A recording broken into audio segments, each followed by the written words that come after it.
And thank you to Jim, Aisling and Jeffrey. Those presentations were so interesting and really interesting in terms of how I was furiously scribbling notes because elements are really aligning with the research that we've done.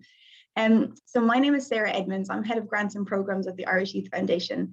And I am here today to present some research that we have engaged in over the past 12 months with children and young people and youth workers across the country. So just to give you a little bit of an idea, first of all, so for those of you who don't know us, the Irish Youth Foundation are a registered charity. We're a grant-making foundation, and we're dedicated solely to working with children and young people experiencing disadvantage around the country. We work with grassroots organisations, national organisations, and we work very hard to fund proven and evidence-based programmes. I suppose something that's really important is to highlight at this stage is that this report, like obviously we all know COVID has had a huge impact nationally, globally. The impact of it has been devastating. For us, it was really important to lift a lid on the lived experiences, the lived realities for children and young people who were already experiencing disadvantage around the country, to understand how COVID has doubled down on them, because it truly has. I think it's important to note that, like in Ireland today, there's 1 in 5 children under the age of 18 living in poverty. But that figure, unfortunately, doesn't actually show the full reality of the situation. Those numbers come from the Central Statistics Office and their most recent survey on income and living conditions. But unfortunately, that survey can only measure households.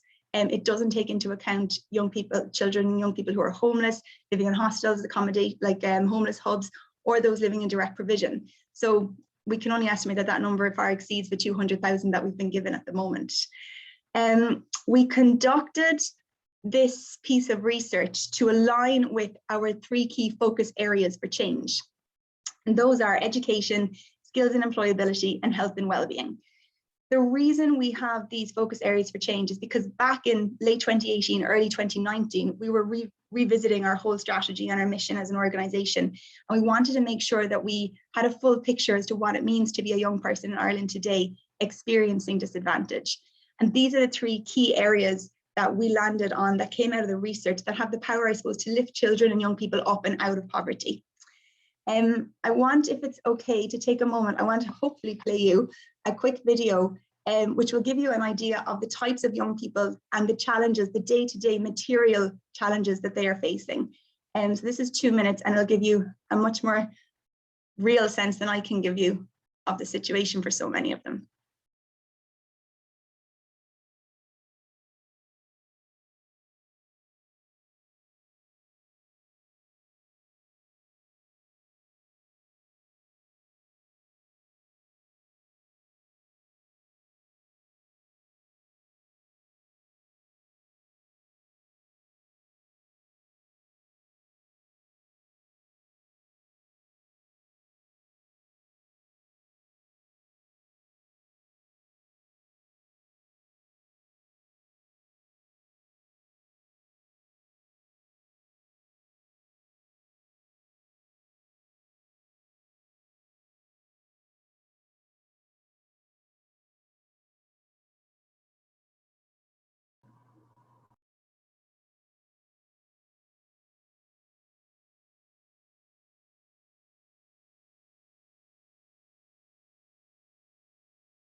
Apologies, Sarah. None of us can seem to hear the audio on this at the moment. Is that the same for everyone? There's a couple Yeah, of times. yeah. Audio has been lost. Yeah, I think you have yourself, well, maybe you don't have yourself muted. Yeah, nobody can hear the audio to go with the video, unfortunately. Ah, sorry guys. Oh no, I'm so sorry. Look, I won't waste time. I'll move on. The point of that video, which I'm very sorry that you have now missed, is that I guess the challenge for the young people before COVID was very tough. That work? I think you need to, your computer, I think you need to, there's a setting that you need to kind of, when you share your screen, that you share your computer audio or something. I think that happened to me before. I could hear the audio, but nobody else could, because I think you have to share your computer noises or something when you're playing a video for everyone else to hear. I won't keep messing around with it, sorry, because that'll just waste everyone's time. So yeah, as I was saying, I'm just going to try and move forward from that one. So basically, the point of that video, which I do apologize that you've missed, is that the challenge that we're facing children and young people prior to COVID were detrimental. There was lack of parental support, there was substance misuse in homes, there was violence. We know what those were. We have a fair understanding of what it meant to be a young person experiencing disadvantage and poverty in Ireland. The point of the video was to highlight those, to help people understand the increase in terms of that need for these young people. Our research focused on the three areas that I mentioned: education, health and wellbeing, and skills and employability. And over the next few slides, I'm hoping just to highlight why we can't really talk about any of those in isolation when it comes to young people experiencing disadvantage. They are all hugely interlinked. Young people around the country were told, hold firm, we're all in this together, but we weren't all in it together. There's that lovely phrase of we may all have been in the same storm, but we weren't in the same boat. So many of these young people really were left behind to battle the pandemic on their own in isolation. And this was nationwide. This wasn't, you know, a phenomenon just in certain areas. It had impact around the country. So that's I suppose the young people that we're calling generation pandemic right now. 1 year on, I suppose we wanted to just give these young people a voice. So what we did was we engaged in this piece of research. It was 350 youth workers that were surveyed. They represent 35,000 young people. All of those young people are young people experiencing some level of disadvantage in their lives. We also did 25 in-depth calls with young people themselves and 25 in-depth calls with leading youth workers. So youth workers leading projects and kind of really on the front line. I suppose the findings really do signal a crisis. What they are telling us is that there will be a generation lacking social skills and resilience to succeed. Education and employment prospects have been shattered, and there will be a long-term mental health fallout. So just some themes at a glance here in terms of words that came up quite consistently throughout the work: isolation, dejection, anxiety, inequality, exhaustion, abandonment, criminality. Space was a huge one. Right-wing thinking, there was a massive increase in terms of the worry of youth workers as to the right-wing thinking that was developing within young people because they were essentially trapped at home in small rooms with nobody to challenge sort of maybe more far-right ways of thinking. Some headline stats: 82% of the youth workers that we spoke to predict serious long-term damage for the young people they support when it comes to future prospects. 75% are predicting a huge mental health fallout for the young people they're working with. And 77% said support structures aren't in place at the moment to support these young people as they transition into employment after periods of unemployment or early school leaving. Really sorry, Sarah, so sorry, but it seems like your screen is kind of frozen on the last frame of the video for all of us. Would you mind sharing your slides? Because it looks like you're speaking to the slides, but we can't see them. So sorry. I'm so sorry. I don't know what's going on. No, it's fine. Just reshare it and I'll let you know. Yeah. So now we can see your slides. Yep. Okay. Oh, So good. I'll just move us down. Don't worry. It's always a mistake to put a video in a presentation, isn't it? I should have known better. So, is that gonna, yeah. So do you have those headline stats? Yes. Okay. Oh, good. So this is what I was just talking about. The 77% of youth workers said support structures are not in place to support the young people they're working with as they're transitioning from unemployment or early school leaving. I mean, when you think about the numbers around unemployment, Aisling referred to it in her presentation. She said 46% of the 22-year-olds surveyed had lost their jobs. Unemployment hit a high at 59% for the 15 to 24-year-old age bracket. Now, of course, some of those have been recovered. But again, when there's that lack of support structure in terms of re-engaging them, it really does signal a very crucial area that we need to put a lot of focus and attention into. So those are the headline stats. I'm just going to briefly touch on each category: education, health and well-being, and just put a little bit more time into the skills and employability, if you bear with me. So just a couple of quick ones here. 86% of the youth workers surveyed, and again, remember, these are representing 35,000 young people, have said that they have cited long-term mental health challenges as a key issue for the young people they support. 62% are saying that there's a loss of social skills and ability to reintegrate back into normal society will be a long-term issue. 62% have also said that hidden trauma and stress from the past 18 months will become an issue for the young people that they support in the future. And just interestingly, to tie in with that, the Irish Youth Foundation did a survey in May 2020 of young people directly. And in that, 59% of young people reported being worried about their mental health. And when you couple that with the fact that in July 2020, an Irish organisation called Spun Out did a report in association with the Department of Children in Ireland, and only 15% of young people surveyed between the ages of 15 and 24 were engaged with a mental health support. So when you compare that with 59% being worried about their mental health, we do start to get a sense of the gap in terms of engagement with support services around mental health, and even acknowledgement in some cases. So as part of our research, we did try and provide solutions to each of these areas, because we didn't want to be all gloom and no light at the end of the tunnel.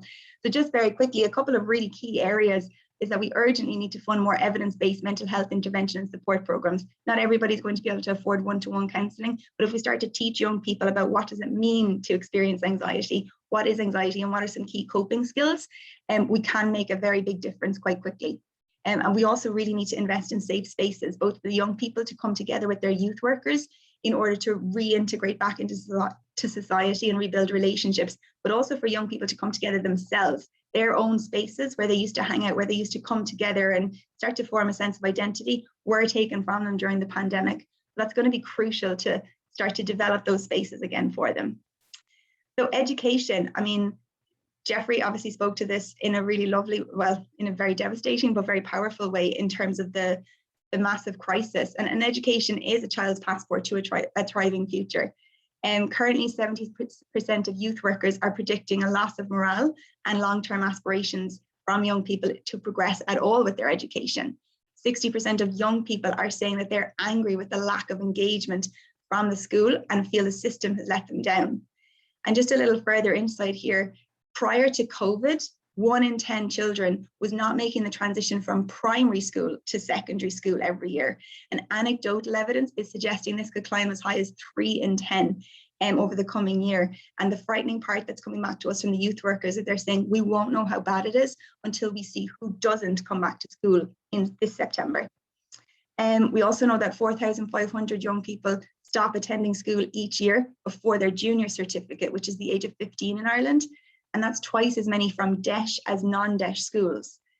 So again, just really important to be very mindful of the impact that COVID had in terms of education, because it is so directly linked then to future employment and opportunities. So again, just a couple of solutions there. We need to fund more direct one-to-one support to bridge that education gap. Things like additional resources like grinds need to be provided for summer programs to re-engage young people, and homework clubs and after school clubs. Again, Jeffrey spoke to this in terms of COVID unmasking the depth of poverty, and Aisling reflected some of it in her presentation when she spoke about the lower income quintile, saying that they had more disruption to sports and exercise and things like that.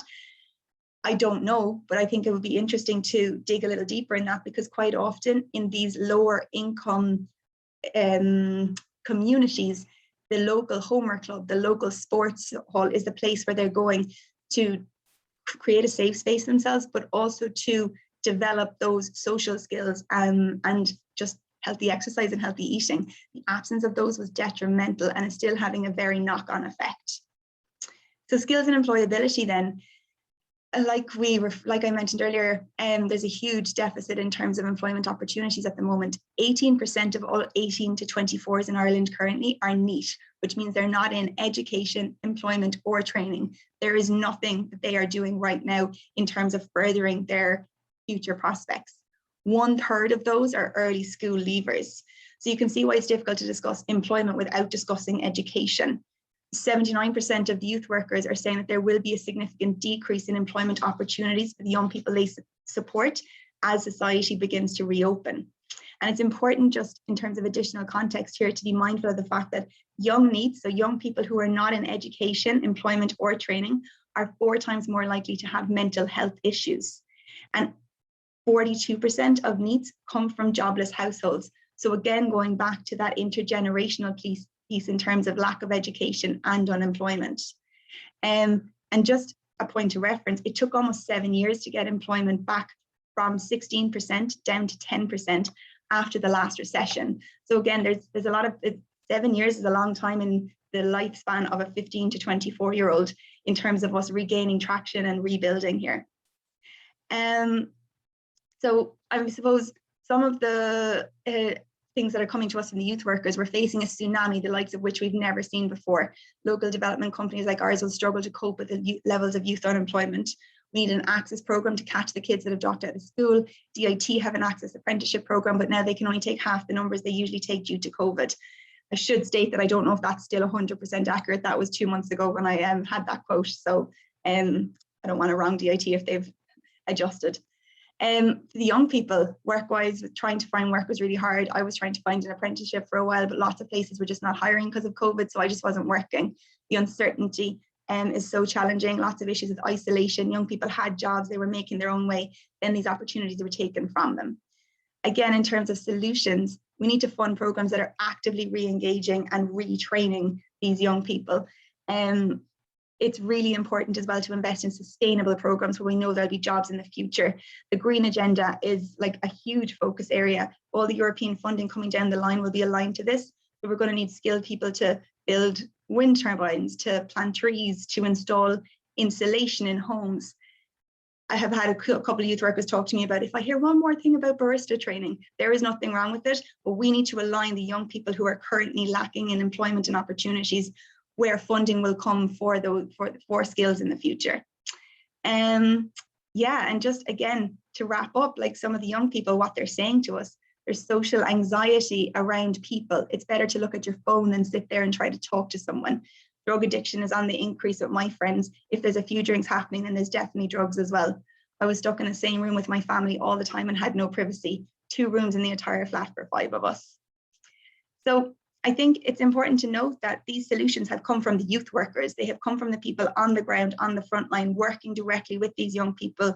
One youth worker told me that re-engaging young people into a relationship of some description with him, first of all, will then support them to go into some other opportunity. He said it's almost a pre-engagement into relationship before re-engagement back into the world.